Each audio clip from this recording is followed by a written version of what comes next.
Hello guys and welcome back to Planet 40k. Now what we're going to be doing for 11th edition for Necrons, well we're going to be going through every single unit and we're going to dedicate a week per unit, if that makes any sense. So this week we're going to be doing the Necron's Monolith. The first video, which is this video, we're going to be going through the data card, so reviewing the data card, the weapons, the abilities, a few combinations, as well as some strengths and weaknesses, and I will be giving my Planet 40k rating. The ratings are back, we've not done that in a long time. And then later on in the week there'll be a second video which will relate to the detachments, and I'm going to do like a tier list for the detachments, but they're going to basically be tiered against the unit we're talking about. So the Monolith, how good is the Monolith in the Pharaoh's army, for example, and we're going to tier list all the detachments, talk about some combinations in each of the detachments. Also guys, if you want to get involved in what the next week's unit review will be, or the dedicated unit will be for Necrons, you just got to comment down below. So if you really want Orokin the Diviner, for example, stick that in the comments down below, and what I will do on the next week's video, with the review video for the data card, I'll be showing your comment, giving you a shout out, and then we'll be doing that unit for that week. So I hope that's all clear. That's what we're going to be doing for 11th edition, alongside other tactical videos, and there will be battle reports coming up. I'm just getting my studio finalised. There will be battle reports, and yeah, that's what we're going to be doing for 11th edition at this point in time anyway. Right, let's get on with this one then. We've got the Necron's Monolith. We're going to be breaking down this data card. Now you may have seen this from 10th editions. There are a lot of similarities, but we're kind of updating the channel, updating the videos, and of course there are a few new cool rules for 11th edition, so there are going to be updates to the actual data card itself. So let's start this off with the points cost. The points cost is 420 points if you take one, and for your second or third monolith in your list, 440 points each. Quite pricey, as we know. Then we come on to the keywords. We've got vehicle, titanic, fly, towering, and monolith. A couple of those have had changes in 11th edition. Let's go through these. Vehicle is just vehicle, that's the standard unit type it is. Titanic I don't believe has changed. You can shoot and do an action with Titanic models, and you can also action whilst within engagement range with a Titanic model, which is very cool. Fly has definitely changed in 11th edition. Nowadays you can go through ruins, you can go through pretty much everything, as long as you pay the 2-inch movement fee, because you're going to be taking to the skies, which is really good, going straight through ruins, straight through enemy models, straight through anything, as long as you pay the 2 movement cost.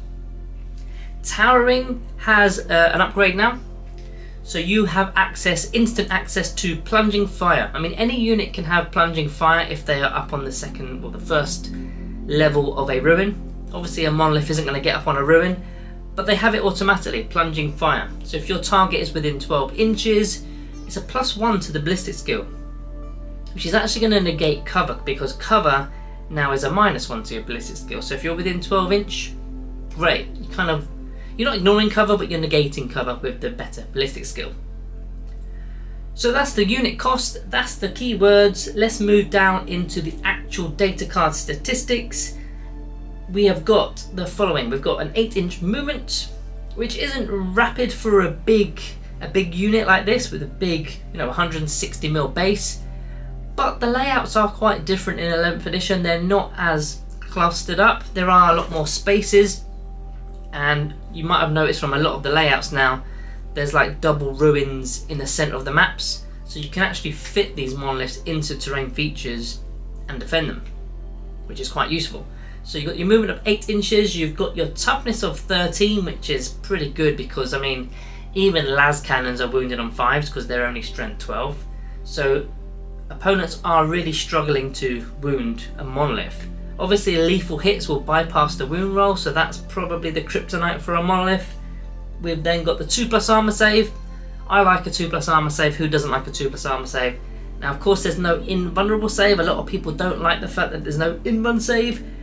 I don't mind it, I really don't mind it. I mean, it has got worse because cover is different in 11th edition. It used to just come off the AP or add it onto your armor save, but this edition it comes off or reduces your ballistic skill, so it doesn't have anything to do with your save anymore. So what that means is an AP3 weapon, -3 AP weapon, is going to give this thing a 5-up save. So it's only really the real high strength, high AP, high damage weapons that are actually going to penetrate, you know, the -4 APs and so on. But even that gives you a 6-up save. So, you know, horses for courses. I mean, you're likely going to be in cover as well, because you're not going to be showing full visibility of the model. So it's going to be harder to hit it in terms of ballistic skill as well. I'm okay with a 2-up. I don't think you need any more than that. 22 wounds, of course, is monstrous. I mean, that's plenty, especially when you've got reanimation protocols on the go. There's other ways to heal models, you feel no pains and so on, from spiders, technomancers are healing. There's lots of ways to get those wounds back up, and 22 is a pretty good amount. Leadership 7+, that's fine, good. Objective control 8, that's really good, especially because you've got a large base. I said it already, you've got 160mm base. On some of these features you can literally cover most of the objective to stop your opponent even getting feet on. Even if they're a battle line unit with 2 OC a model, if they can't actually physically get into the terrain feature, which is your objective, and you've got OC 8, well, you're holding it. You're holding it. Now there is a damage table, of course, like all the big stuff in 40k. If you're under 7 wounds, you subtract 4 from that OC, so that puts you down to 4, and it's a -1 to the hit roll. Now bear in mind, a -1 to the hit roll will stack with cover. So if you're shooting at something in cover, it's a -1 to your ballistic skill, which is a stat change, and then a -1 to the hit roll is a modifier. So they do actually stack. So you've got to be careful on that one. You don't want to be, yeah, basically -2, isn't it? That's a lot. It's a real lot. As for the abilities, you've got the core abilities of Deadly Demise D6. So if it does go bang on a roll of a 6, you're going to be doing D6 mortal wounds, so anything within 6 inches. So a nice big explosion. Hopefully doing it on your opponent's units and not yours. And we've got Deep Strike as well if you wanted to use the Deep Strike option. Now I'm not a fan of the Deep Strike option. Again, this is a large base, a large hull, and finding space 8 inches away from enemy models as well is quite tricky. So Deep Strike isn't always the way to go. And also, like I said earlier in the stats section, you've got to, even though your movement is just 8 inches, you can now use Fly, which is only 6, but you can get through Ruin. So as long as your base can pass the Ruin, it's just -2, isn't it? Now, you've got Reanimation Protocols as your faction ability. I'm not going to go too deep into that because you should know what Reanimation Protocols is if you're playing Necrons. And then the Eternity Gate, that's the party piece of the Monolith. This is pretty much why you're taking a Necron's Monolith in any edition, really, because this Eternity Gate has been there since day one. So basically, in the reinforcement step of your movement phase, you're selecting an infantry unit, whether they're on the battlefield, whether they're in reserves, and you're basically plopping them out of the Eternity Gate, and you are going to be wholly within 6 inches of this model. Now they can't charge, and they can't go in within engagement range. But what this does is, there's a few things it can do in fact. You can be moving infantry models around the battlefield. Maybe you're moving a lot of objective control, maybe it's a load of warriors, immortals, it could be some Lich Guard, Scorpion Destroyers, whatever. But you can also rescue infantry units that are within engagement range, because they can be within engagement range and you can pull them out. So if your Necron Immortals have been caught in combat, they're in engagement range, they're not really that good in combat, they're probably going to die, the Monolith literally sucks them up, throws them back out the gate, and they're fine again. Then you start to reanimate and so on. So it is a way to rescue your shooter units as well as moving OC around. Now of course this only applies to an infantry unit. There are ways to make non-infantry units infantry. For example, having a Technomancer with Ecnoptic Wraiths. Wraiths are beasts, but if you've got a Technomancer in the unit, they become an infantry unit as well as a beast unit, so you can then use them to pop out of the Monolith. The same applies if you're using like the Cursed Legion, for example, and you're sticking the Plasmancer with the Murder Mind enhancement and sticking him on some Locust Destroyers. They can pop out because the Plasmancer is the infantry keyword. Things like that you can do. I don't want to go too deep into the detachment side of this at the moment. That will be on the second video. But yeah, Eternity Gate, very strong ability. Big fan, big fan. Right, into the weaponry then. So we're going to start with the ranged weapons. You've got, well, you start with 4 Gorse Flux Arcs. You've got a Particle Whip and the Portal of Exile. and then you've got the option of swapping out the Gauss Flux Arcs for the Death Rays, the 4 Death Rays. Pretty much every time I played a Monolith, I have swapped them out for the Death Rays. I don't know anybody that doesn't do that, but that's what I do. In fact, before we get into all these, just remember you've got the plunging fire within 12 inches, so that's going to negate the cover. We spoke about that before, but it's going to interact with the ballistic skill that we're going to talk about in a moment. So let's go through the Death Rays then. You've got the 4 Death Rays, remember, not 1. Sustain hit D3, so on a roll of a 6, you're going to get D3 more hits. 24-inch range, which it's not great, it's sort of mid-range, but if you can get this Monolith a bit further afield, then 24 inches is okay. But don't expect it to be doing long-range bombardment, because that's not what the Monolith does. 1 attack per Death Ray, you've got 4. Ballistic skill 3+, which can go down to a 2+, depending on the plunging fire. And of course cover as well, so it can go up and down really. Strength 12, brilliant.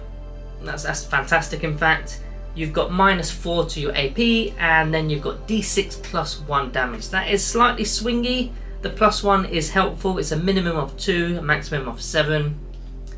But what you're doing is you're throwing all 4 of these Death Ray shots into vehicles, into monsters, even into elite infantry, and even into, mounted units, in fact, because the damage is pretty good, especially if you can get a couple of these dice to go through. Maybe you roll a 3 and a 4, well, that's going to become a 4 and a 5 damage, 9 damage total. Or you just kill like 2 elite infantry guys. But yeah, overall decent weapons, big fan of those. The second weapon, the weapon that you don't take, but I'll go through it in case you do want to take them, the Gauss Flux Arcs. There's 4 of them again. They've got lethal hits and rapid fire 3. 24-inch range again, 3 shots per model, but of course if you're within 12 inches because of rapid fire 3, those are going to become, 24 shots. I had to do the quick maths there. 24 shots if you're within 12 inches, and if you're not, it's going to be 12 shots. Hitting on 3s again. Now out of your 24 shots, 4 of them are going to be lethal as an average. So it's not a lot. It's not a lot really. We've got strength 6. So you're wounding most of the infantry on 3s, possibly 2s. -1 AP is okay, and 1 damage is what you need. I mean, this is an anti-horde weapon. The Codex has quite a lot of this kind of weapon profile, so I don't think you need to be paying 420 points to get some more of this weapon profile. And I mean, if you're coming up against hordes, brilliant, that's what you want, but it's a big gamble to, maybe I'll come up against hordes or maybe I won't. You're more likely to come up against elite stuff, vehicles, monsters, and mounted. So you're better off going with the Death Rays. But if you were to come up against hordes and you did select this, then you're golden, you're good. The final range weapon is the Particle Whip. I'm a big fan of this one, I do like this one. It's got blast, so again it's an anti-infantry kind of weapon. Devastating wounds as well is brilliant. 24-inch range, the same again. Attacks 3d6. Lovely. That's what? 2 of them is 7. So it's about 10.5 hits on average. Or attacks on average, rather. You hit on 3s.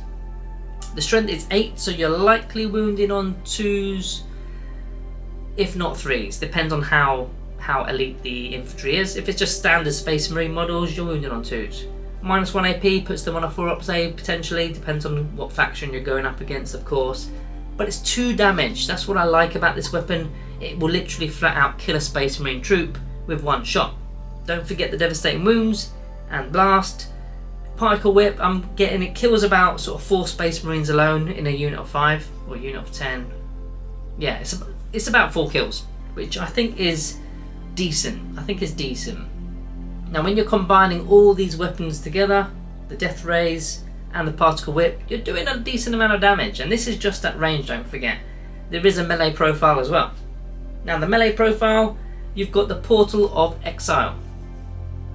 It's actually better than most people give it credit for. You've got 6 attacks.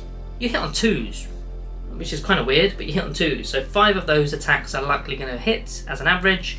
Strength 8, so you're likely wounded on 2s against that kind of stuff. Maybe 3s actually, depends on if it's sort of Terminator level. AP -2, and the damage is 3. The damage is quite high, it's literally a Terminator eater. You probably kill a couple of Terminators in a phase, in fact, with the damage 3. Now what I would say about the Monolith is don't be afraid to charge it, because charging just gains you more ground. You're moving your OC around because you've got objective control 8. So definitely throw your weight around. You can of course do actions with an engagement range. You can shoot and still do actions. You can shoot out of combat. So you may as well just charge where you can, unless of course you're literally bunkering down, holding ground, maybe in the centre of the battlefield. Also, while we're on this topic of the charge phase and the fight phase, don't do what I do. Don't forget to use the crushing impact stratagem. It's the stratagem which, what did it used to be called now? Basically you're throwing mortal wounds out on the charge. It can be done with monsters and vehicles now. So it goes with your toughness. You grab your toughness figure, which is 13. You get 13 dice, you roll the dice. Any ones, the Monolith will take mortal wounds. So 1/6 of chance of taking a mortal wound. You've got 22, so it's okay. But any 5s or 6s, your opponent's unit takes mortal wounds. So there's double the amount of chance of them taking mortal wounds than you, but you've got loads of wounds to play with, and you've got reanimation protocols. So it's definitely worth it, and can really swing, in your favour a fight phase, especially if you can kill a couple of Terminators, but before you've even got into that fight, you're taking 1 or 2 more off, then potentially you can get the unit right down to next to nothing. Right, that is pretty much the entire data card. I'm now just going to go into some strengths and some weaknesses of the Monolith. Strengths, board control. This thing is an absolute centerpiece unit, and the fact that it's manipulating the board, bringing warriors, bringing immortals, bringing Lich Guard, all the other infantry units, you're moving them around as you please. So you are controlling the battlefield. That's one of its strengths. It's applying pressure. Your opponent is going to see this thing and think, you know what, that's a 400 plus point model that's controlling the battlefield, that has a lot of death ray shots. I need to kill that. But when they try and kill it, a lot of their shots are going to bounce off because of the high toughness and the amount of wounds and the reanimation protocols. So your opponent is going to waste quite a lot of their attacks trying to take this thing down. Now eventually, like most things, it probably will go down, but it's going to tank so much, so it's applying pressure to your opponent to get rid of it as soon as they can. We've got the fact that the Monolith's keywords have improved, fly in particular and towering. They've gained some buffs for 11th edition. You've got the durability, which we kind of just spoke about already. The fact that you're going to be tanking, toughness 13, 22 wounds, and you're going to probably have cover as well, so it'll be a -1 to hit. High objective control of 8 and a large footprint, so you can be dominating an objective marker. Well, it's not a marker anymore, is it? It's like a terrain feature. You can be dominating that area, stopping your opponent from stepping on, while still shooting and firing at that opponent, at that opposing player's unit.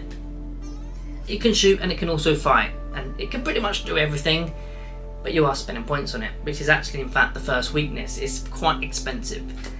420 points for the first unit, and if you were brave enough to take more, 2 or 3, 440 points. So it is expensive, and of course once you lose it, there's quite a lot of your list has just gone. It's just evaporated from the battlefield. Just a heavy loss. Maneuvering this thing, even though in certain detachment like the Pharaoh's Armory you've got the extra movement, or the Hypercrypt Legion you've got the extra movement, as standard you're only moving 8 inches, and if you do go to the skies you're only moving 6 inches, and you've got to get your base back down flat past ruins, which isn't always the best. It's, even though the layouts are better, it's still not always doable, so you've got to really line up your movement quite accurately before actually doing the movement. The range attacks are quite sort of mid-range. You've not got the, you're not going bang 36 inches, 48 inches across the battlefield. You're not doing that, which means you are forced to put your Monolith into a better location, maybe the center of the battlefield, because 24-inch range, 12-inch at half range if you wanted to use the rapid fire or the plunging fire. So yeah, you do need to get a little bit closer in order to get the max use of your Monolith. Another weakness is the Eternity Gates. If you're going to be using units to come out the Eternity Gate with the ability, they cannot charge whilst doing so. There is a way of doing it in one of the detachments, which we'll talk about in the detachment video, but as a standard, you can't be throwing Scorbit Destroyers with the Scorbit Lord out of the Monolith and then charging instantly. That's not a thing. you can only move them around. So it's probably better used for the shooter units, especially the ones that have already been tagged within engagement range, to rescue them, rather than moving the Lich Guard, the Praetorians, Scorpion Destroyers and so on. And then finally, there's no invulnerable save. I don't have a problem with it, but a lot of people do, and I do know a lot of factions have a lot of high AP, high damage, so they would probably find it quite easy to get through a monolith because of the fact that there's no invulnerable save. Right then, so we're on to the part of the video where I give my Planet 40k rating. I haven't done this for years. When was the last time I did this? Was it like 9th edition? I don't think I did it in 10th edition. But before I do this, in fact, I should plug the next video. Make sure you are checking out the next video later on this week, where we're going to be talking about all the different detachments for the monolith and doing a tier list for each of the detachments in relation to the monolith. Okay, for the Planet 40k rating for the Necron's monolith then, what should we do? I mean, I know I'm not going to go too deep into detachments in this video, but the Pharaon's Armory really stands out for the monolith. Of course the Hypercrypt Legion as well. But the Pharaon's Armory, you've got the -1 AP stratagem in there, obviously the movement. There's a lot of combinations you could be doing with other detachments that cost maybe 2 DP, making Immortals come out and have lethal hits or sustain hits. There's a lot of good stuff. I quite like the monolith. So for this very first one, I'm going to go somewhere... You know what? I'm going to go with a Planet 40k rating of 3.5 stars. It's not auto-include, it's not awful, it's above average, 3.5 stars for me today.